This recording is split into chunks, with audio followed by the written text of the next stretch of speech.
This is Reggie Calhoun. This is Ryan Meisner. And you're watching Wildcat Weekly, home of #1 defense and offense on wildcatmedia.com. Meisner.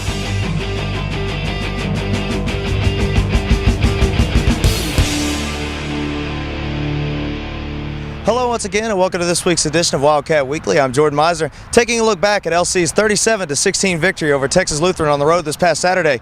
On this week's episode, we'll get a chance to talk to senior center Ben Feibel, as well as head coach Dennis Dunn, and they'll give us a preview of what Coach Dunn calls the biggest game since LC brought football back over a decade ago. But first, let's check out some of those highlights from that Texas Lutheran win.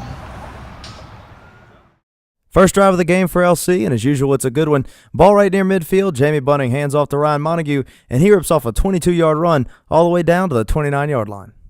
Later that drive, on 2nd and 4 from the 13-yard line, Bunning throws over the middle to DeMario Parker, and he rips away from a tackle and dives into the end zone for a touchdown. Extra point was no good, 6-0 Wildcats.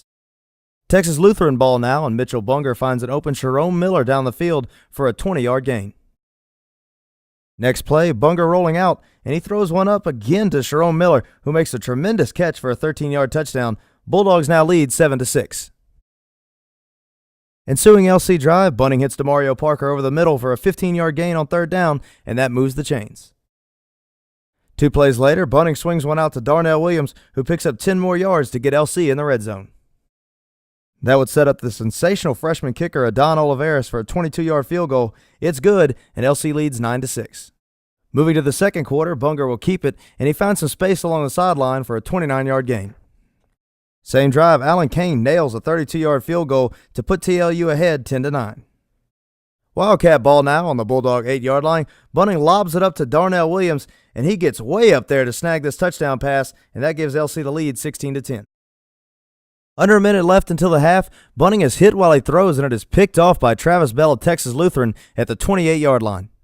Alan Kane would come on once again with 4 seconds left, and he drills a 46-yard field goal. LC in a tight one at halftime, leading 16-13. LC's defense would step up big time in the second half. Bulldogs with the ball at the Wildcat 20-yard line, but Phil Ford and Nate Jansen converge on Bunger for a 9-yard loss. 2 plays later, Phil Ford comes up with another big play as the ASC Defensive Player of the Week gets to Bunger again for a sack. That forces Texas Lutheran to attempt a 44-yard field goal, which is good, and we are locked up at 16-all. Texas Lutheran with the ball deep in Wildcat territory on their next possession, but it is Phil Ford coming up big once again as he punches the ball away from Lewis Williams. Picture-perfect technique by Ford, and the ball rolls out of the back of the end zone for a touchback. Still a tie ball game, but this would serve as the momentum-turning play of the game. Bunger rolling out to pass, but Corey Warmington steps in front of it for an interception. LC's offense would get into a rhythm after this play at the end of the third quarter.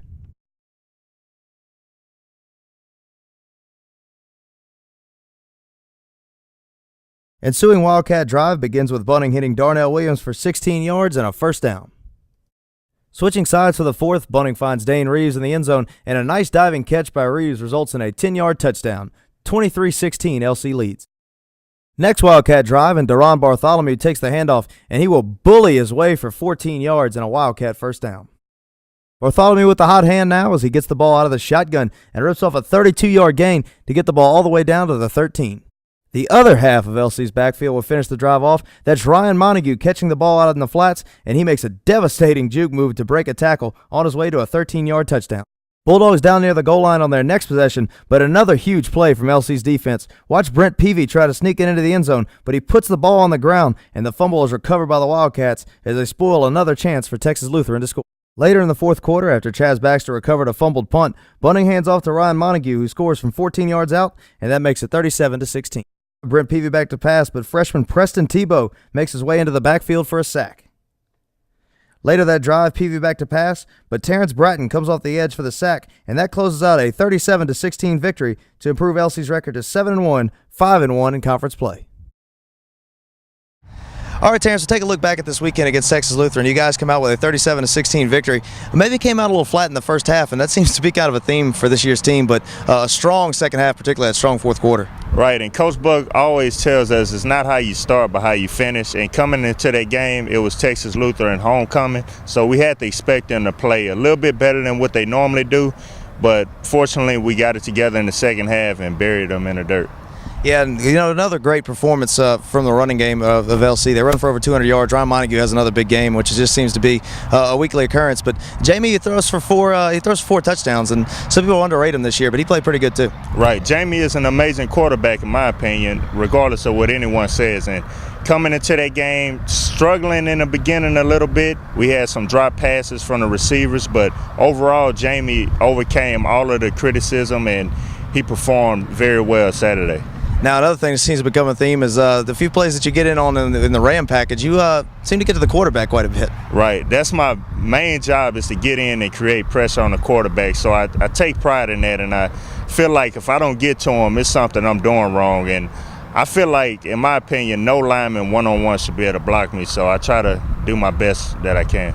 Now, of course, the big story this week is it's McMurry week, and make no bones about it, this is the biggest game hype-wise for LC this year. Of course, you approach every game with the same mindset that you come into it 100%, but this is a big game. It's a big game, and it's a lot of hype coming into this game, but I think we're going to take care of them. This is our last opportunity to prove that we're better than McMurry, because next year they're moving up to Division II. So it's going to be very important that we establish dominance on our field the last time that we'll ever play McMurry, and it's also senior day, so we want the seniors to end in a great fashion. Now, of course, you think of McMurry and you think of Hal Mumme and the way he passed the ball around. Everybody thinks that they're just going to pass the ball on anybody any way they want to, but y'all only given up 4 touchdowns passing this year, and y'all's defense is pretty stout. They're coming into this place thinking they're going to pass the ball around on our defense, but actually that's the strength on our defense. And Jake McMullen, he's an amazing quarterback, but I think if we create pressure on him, he doesn't respond to pressure very well, and we're going to have several packages that create pressure. So he's an amazing quarterback, but if he's under duress, he's going to make some decisions that he doesn't want to make. Now, we had a chance to talk to Coach Dennis Dunn during the JV football game on Monday, and he talked a little bit about the Texas Lutheran win, as well as gave us a preview of what he calls the biggest game since LC brought football back over a decade ago. You haven't played too many road games this year, but you come out a little soft in the first half perhaps, but then fourth quarter you really put it on them. Well, again, you got to remember you're playing a very much improved Texas Lutheran team over the last 2 years. Danny Padron and his staff have done an outstanding job. He was an outstanding high school coach for a number of years in the state of Texas, and he's put together a quality staff that has that team believing that they're winners. And they, that was only the second game they've lost on their home field in 2 years, and so we knew we were going to get their A game, an opportunity to upset a ranked team, and I thought our guys withstood the fury of their emotion early, and we ran 103 offensive plays. We moved the ball, didn't get a lot of points, but I think the fourth quarter, like you said, our guys endured the emotion of a team that's hungry and getting better, and really put them away in the fourth quarter, and I was proud of the way we finished. Now, we look at the possession time. It was 35-25 in favor of you guys, 103 plays. They ran 75. Is that something y'all focused on last week during practice to really keep control of the ball a little bit more? Well, we want to possess the ball and try to keep our defense off it, because our defense can make so many plays when they're fresh. We're so talented on defense, and if we can keep them fresh, then that certainly helps them in their opportunity to make big plays, as you saw with Corey Warmington coming up with a big pick there in the fourth quarter to set up a go-ahead touchdown, and really the momentum shift there was huge. But our mentality is we would like to try to run the football and establish the run, and beyond popular belief, I do like to run the ball, and certainly with our offensive line and our running backs, it's a strength of ours, and we try to find ways to run the football each week, and then with that it opens throwing lanes, and of course, with our 2 big targets outside, it's a tough offense to defend, and we're going to need all of our bullets Saturday. And of course, this Saturday, you talk about it. Your guys are ranked. McMurray's just outside of the top 25, and they're certainly as dangerous as any team in the country in Division III. One of the bigger games in recent memory for LC. Well, it may be the biggest game since football's been brought back, really, with the truth being known, certainly a home game. And we believe it's the biggest game in the nation. They may be talking about the one in Tuscaloosa, but for our guys, this is the biggest one in the country, and it's a great opportunity for people to to see a great game at 1 o'clock and still go see the game of the century on television at 7. So again, we feel very good about where we are. We know what's on the line. I mean, you got to win games, and we've known that from the beginning, and that's what's important about Saturday is you know, putting together a W, and it's going to be against a great team. We know, have a lot of respect for what they've done there.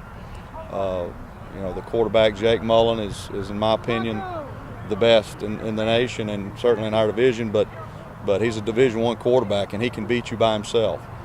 With that said, they got a great defense. They play very sound defense. They're aggressive, so, you know, people have had a tough time scoring on them. So anyway, we're excited, and it'll be a great environment here Saturday. Now, of course, you look at the sideline battle. Everybody knows about Hal Mumme and what he did at Kentucky. When he was at Kentucky, you were at Evangel coaching up Brock Berlin. He was at Kentucky coaching up Tim Couch, and those guys put up some huge numbers. And have y'all ever run into each other and really bounced ideas with each other and talked about y'all's style of offenses or anything like that? I know Hal, and we have crossed paths through the years in recruiting, and they recruited Brock when he was with us at Evangel, and you know, his style of offense really was originated out with BYU and Lavelle Edwards and that offense. So a lot of his theory and offensive philosophy comes through that lineage of play. And you know, back in the day, BYU could throw it around, and you know, he's done a great job everywhere he's been of producing numbers, and he's got a lot of his proteges in Division I ranks, you know, right now doing a great job. So, you know, we know about his offensive prowess and what he's done. And again, Joe Lee Dunn's defensive coordinator and what he's done through the years, and both Division I coaches. So we know what we're up against, but our guys have not been intimidated the last 2 years one bit. We went out there last year and beat a very good McMurry team out there. So they've got to come play a very good LC team too. So we understand that. And you talk about last year, and, you know, not to rehash anything bad or anything, but they had that locker room incident where the locker room was broken into, and then with Reggie getting hurt on the sideline and some unkind words said to him. Does that provide any extra motivation, or y'all looking back at that at all? You know, I'm sure it's in the back of our guys' minds, but we don't make an issue out of that. It's you know, we know that every year is different. This is a different year. But so, you know, a lot of our guys were on that team, and it was unfortunate, some of the things that happened out there last year, but we won't mention it, and we'll let this year take care of itself. And last question here, you're going to send them, so you'll be sending off a really nice class of seniors this year on Saturday. It'll be their final regular season home game. We'll say that for the playoffs, but you know, you'll send out Darnell and Ben and Dane, just a really good crop of guys, you know, a really good group of guys. It'll be the last regular season home game. You know, just what are some of your emotions going through your head when you think about that? Well, this is a very special group, because this group came in to Louisiana College when there wasn't a lot to come to in terms of, you know, winning or facilities, and they just came in and believed with us that we could get something done. And this will be the first senior class that'll leave here that's never had a losing season, and they've taught us how to win. They've taught us how to believe we can win, and you know, their leadership will leave a lasting legacy, and one that we'll point back to for a long time to come. Now, Terrence, on top of all the other storylines that we have going into this game and this weekend against McMurry, one of the biggest ones is that this group of seniors is going to be graduating. This is going to be senior day, and this will be the last time they play a regular season game on their home field. This is an amazing opportunity for the seniors to play the last game on our home field in an amazing way. We should take care of McMurry, and these seniors, they've worked a long time, some of them 4 years, some of them 5 years to get to this point. So it's going to be a special thing to watch. Now, we had a chance to talk to Ben Feibel about that, and he gave us a little bit of insight into some of the emotions he's going to be feeling going into senior day this Saturday. We sputtered a little bit early, you know. We knew we could run the football on them, so we kind of just tried to establish that, and finally in the fourth quarter we wore them down enough to start getting some big plays and big drives. So worked out good for us. Now, you're sitting at 7-1 right now, you know, one of the top teams in the ASC and ranked number 20 in the country, but you got the big game, probably the biggest game of the year this year against McMurry, and really the biggest game since last year against Hardin-Simmons. Yeah, we see it like that. You know, we're treating this year, every game as the next step toward our goal. So it's a big game, but it's also just the next game. We don't want to overdo it. We don't want to undo it. It's just the next game. We're going to keep preparing like we've been preparing, and then just keep playing and doing our thing. So Now, this game is a little bit different. Last year, you'll go to McMurry and get a big win over there, but a couple of things happened. They had the incident where the locker room got broken into, and then the incident with Reggie on the sideline where he got hurt, and some maybe not so pleasant things were said about him. Does it add any motivation for y'all this year? Yeah, I mean, I guess it does. I mean, you kind of try to put that past you, but it's always in the back of your mind. You'll never forget that. You know Reggie won't forget about that. So as a team, we're just going to keep pushing through it and always have that back in your mind. Because last year, the thing we realized, it could have gone either way for us because of the emotional turn to that game. So just keep our composure and keep winning and keep doing our job. We'll be fine. Now, they're the type of team that really likes to spread it out, throw the ball a lot, but they also have some talented running backs, and it's going to be quite a test for the defense to stop them. But on the offensive side of the ball, what are y'all looking to do? I mean, they have a very talented defense. They've got a really great safety that's probably one of the best in the country. They play very good, very sound football and real athletic. So just keep playing our game. Don't make mistakes. We can't turn the football over. That's a big thing because in my opinion, the best thing we can do is keep the ball from them and keep the ball in our hands because they have a very potent offense, as you said. And if we can do that, we'll be all right. So. Now, a couple of emotions will be running through you. Then you were a freshman when this field turf was just put down, so you played the first game, home game here, and this is going to be senior day for you. So what type of emotions are going to be running through you this Saturday? Well, it's tough because you travel all these emotions because it is your last home game on this field, but then you've got a football game to play, so you really can't let the emotion get the best of you prior to the game. Now, I think it will hit me after the game when I realize this could be potentially my last home game to ever play, but I think you got to just kind of mask it for right now and just keep playing and just realize that's just something you do before the game and try not to be distracted and just go out and play the game and win the game because that's the object of the game anyway, right? So that's about it. All right, Terrence, well, judging from what Ben said right there, it's sure to be an emotional game. We already checked the forecast now. It's going to be a beautiful day, the high is 75, and no chance of rain on Saturday. Yes, it's going to be a great game to attend. Everyone come and support the Wildcat family, and we should walk away with a victory. Now, a couple weeks ago on Wildcat Weekly, we had a look at the LC Cribs with Tyler Ray. This week, Tyler got a chance to catch up with the LC football team in a little bit different fashion. You're now tuned into the LC dance cycle. We're going to show you how we get down. We're going to switch it up this week. Let's ride.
Yo, Mike.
can't hear that fucking shit. Yeah, they loud. Wake up 2 a.m. I would be rocking your bed to sleep. I will. You need to get out your sleep.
That's how we get down in the LC dance cycle.